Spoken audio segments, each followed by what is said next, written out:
And what's happening at FC Barcelona right now is not acceptable. As a neutral looking in, and Barca fans, please get in the comments down below and give it to me. If I'm saying anything wrong and I'm saying anything out of line, I want you to let me know that I shouldn't have said that. But Vitor Roque leaving to potentially Betis on a two-year loan, that's not benefiting Barcelona at all in any way, shape, or form. Having to let Gundogan go and cut his contract so you can be able to register Dani Olmo, that doesn't make any sense in the world, especially for the fact that you could have sold Gundogan for money. There is players going to Saudi Arabia that are getting crazy amount of money, and you're telling me you couldn't find a 10 mil offer for Gundogan just so you could make a little bit of money back? We got to talk about that. And the fact that there's offers for you to get paid for Vitor Roque. Supposedly Sporting in Portugal offering 25 million plus 5 on bonuses, but you're having to let him go to Betis on loan if this deal happens. In no way, shape, or form is it the downfall of Barcelona, but it feels like the people that are in charge of Barcelona right now are not doing things correctly. And I remember one thing. I speak to many Barca fans. I'm someone who I used to stream every single day and have football conversations with Barcelona fans, and they used to tell me how it was the board, how the board is what's holding them back, how the board needs to go and this and that. And now it's a new board and it's a new presidency. Deco is the directing sport. Barcelona is a team that needs to be winning the Champions League, correct? They're a team that should always be in the conversation of potentially winning a Champions League. That's important. That's what they are. That's what they've always been, the team that competes in Europe. You made City stronger. Man City stronger with Gundogan. Everybody, I know it, you know it, we know it. Man City and Pep Guardiola are stronger with Gundogan. So you releasing Gundogan and letting them go to a contender for the Champions League, because let's be honest, I don't care what the financial situation is for Barcelona, they are always and always need to be a contender for the Champions League. You just made a contender stronger because you cut contract. Now, Gundogan was nice enough to cut the contract, and when he cut it, he said he didn't want to get paid his salary, so there was a cut. So Barcelona gets the relief of the money. Now, here's my situation. Supposedly they did this so they could register Dani Olmo because they couldn't register Dani Olmo into the league. Why would you buy Dani Olmo in a position that I love Dani Olmo, and I think he will make Barca better, but it wasn't a position of absolute need. It wasn't a position of, hey, if we don't get this player, our team has massive holes. There was more important holes to fill, okay? Why would you sign a player that wasn't a key player to be signed for then you having to go and cut a contract with Gundogan to make a contender that you could potentially face in the Champions League stronger? That makes no sense to me, and that sounds like it has no direction in the world. It just sounds like there's nothing there, okay? The next thing I want to bring up, Xavi was supposedly getting sacked. Then Xavi was not getting sacked. But then there started to be stuff coming out that Xavi didn't get along with Vitor Roque and that this and that, and then Xavi leaves. So I thought Xavi's leaving because Vitor Roque, they need to give Vitor Roque time. They got to find a way to get these players that they invested money into playing time, get this right? That's what I thought. But then Vitor Roque is still leaving. And you have this opportunity with this deal in front of you from Sporting in Portugal that offers you supposedly 25 million with 5 on top of bonus, or 20 million with 5 on top. And it's nowhere near what you paid for Vitor Roque, but it's money. It's money, and it's right now money for a team that's in financial issues. And you also clear up salary so you can register more players, okay? Instead, based off all the rumors I'm seeing, if I pull up right now to Fob on social media, which I'll pull it up so you guys can see it, Real Betis want to get Vitor Roque deal done on Thursday. Verbal agreement almost done with Barcelona. Loan move. The club still in talks about the clauses and details, so there might be a buyout clause, as the loan deal could be valid to 2026, 2 years. Victor's decision is already clear. He wants Betis. Okay, here's number one. Number one, they can't really move Vitor Roque to Sporting even for money because Vitor Roque doesn't want to go there, right? He wants to go to Real Betis. I am sick and tired of FC Barcelona being put against a wall and put into a corner by these players. It happened with Umtiti for a long time. It happened, I feel like, with Longley, and now I feel like it's happening with Vitor Roque. They have these salaries on these players where the players have more control than Barcelona does.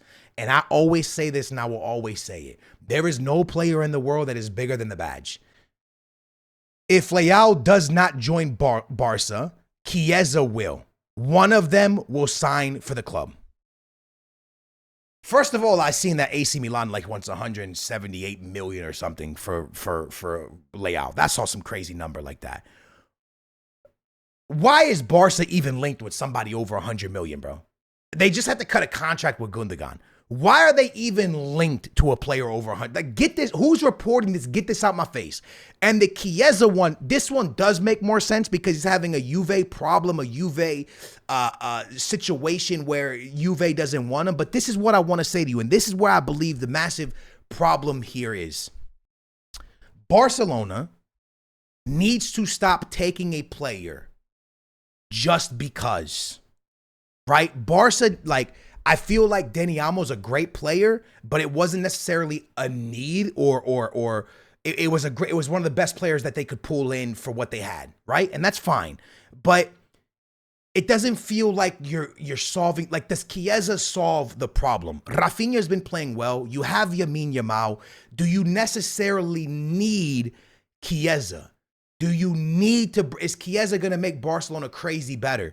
And listen, I think Chiesa is a fantastic player, but are they only going for Chiesa because he's having a massive issue at Juve and it's like he's available so we can get him, so let's go for him? Because if that's the direction the board's taking Barca in, that's not Barcelona. Barcelona doesn't take players because they're available and, oh, wow, there's a good player, he's available, he's having a problem. That's not, Barcelona doesn't take a player because Barcelona takes players they want. That's what Barcelona is. Barcelona is a team that takes players that they need, that they want, and that are going to make them better. They don't take a player just because. And when I scroll down just to read a couple people thing, you know what I'm saying? Tell your followers the truth. You can't afford Leao. Leao ain't happening. This guy's a Barca. He understands. It's just not taking place, bro. There's just many players that are putting Barca into a corner, and Barcelona need to stop this. And I think it's important for the Barca fans to step up and be like, yo, this is enough. This is enough. This is enough of our president allowing us to be put into a corner. This is enough of our sporting director putting us in a bad situation or a bad spot. Now, one thing I do want to show you really quickly, and I don't know if this is true because, again, it's one of the same people saying stuff, but Barcelona are planning to go for Chiesa, who would leave for a fee of 10 million to 15 million. Juve have not received an offer from Barca yet, are aware of interest. The player wants to join. How much do they play for Dani Almo? And how much you take 15 million for Chiesa, you take what they pay for Dani Almo. Are these necessarily the spots that you need? 100%. You have Koundé playing right back, which, again, he plays right back, but is that the best right back for Barcelona? Do you not want a more offensive right back? You know? Obviously, you brought in João Cancelo, right, for obviously a left back to right back situation. That was something of a need last year, but you haven't really addressed that this year. You brought in Chiesa, who you have already a starter in Rafinha, who's played well over the last season and also played really well for Brazil. You have Lamine Yamal, who showed a absolute stunning Euro. So necessarily you don't need a Chiesa who is probably going to be signed to be a starter. Chiesa, in my opinion, is a starter type player, so I don't think he's necessarily a need. So you bring in Dani Almo, who you have Torres for that position. You have many players that could play that position Dani Almo played. Not saying I think Dani Almo is a great signing for Barca, but I'm just saying it's not necessarily a need. So now you're bringing these players, Chiesa and Dani Almo, who aren't necessarily needs when there's holes, and you're being put into a corner by players and potentially losing someone you paid a lot of money for to go on loan for 2 seasons. You're cutting contracts. It feels like a downfall. It feels like a downfall, not because they're in just financial issue, but it feels like players are bullying one of the greatest football clubs to ever do it. Barcelona is not any team. FC Barcelona, Real Madrid are literally, arguably, the pinnacle of football. the biggest teams in all of football. And the fact that there is players bullying FC Barcelona and putting Barcelona into a corner because of this board and this sporting director, it's not acceptable. And it needs to be fixed as quickly as possible. Barca fans need to low-key step up on the next presidency voting thing, however it works. I know in Portugal we vote for our presidents for our teams, and figure this out, because I don't see anything much better from this board and the last board. What's happening right now at Barcelona, in my opinion, is not acceptable, and it needs to be fixed.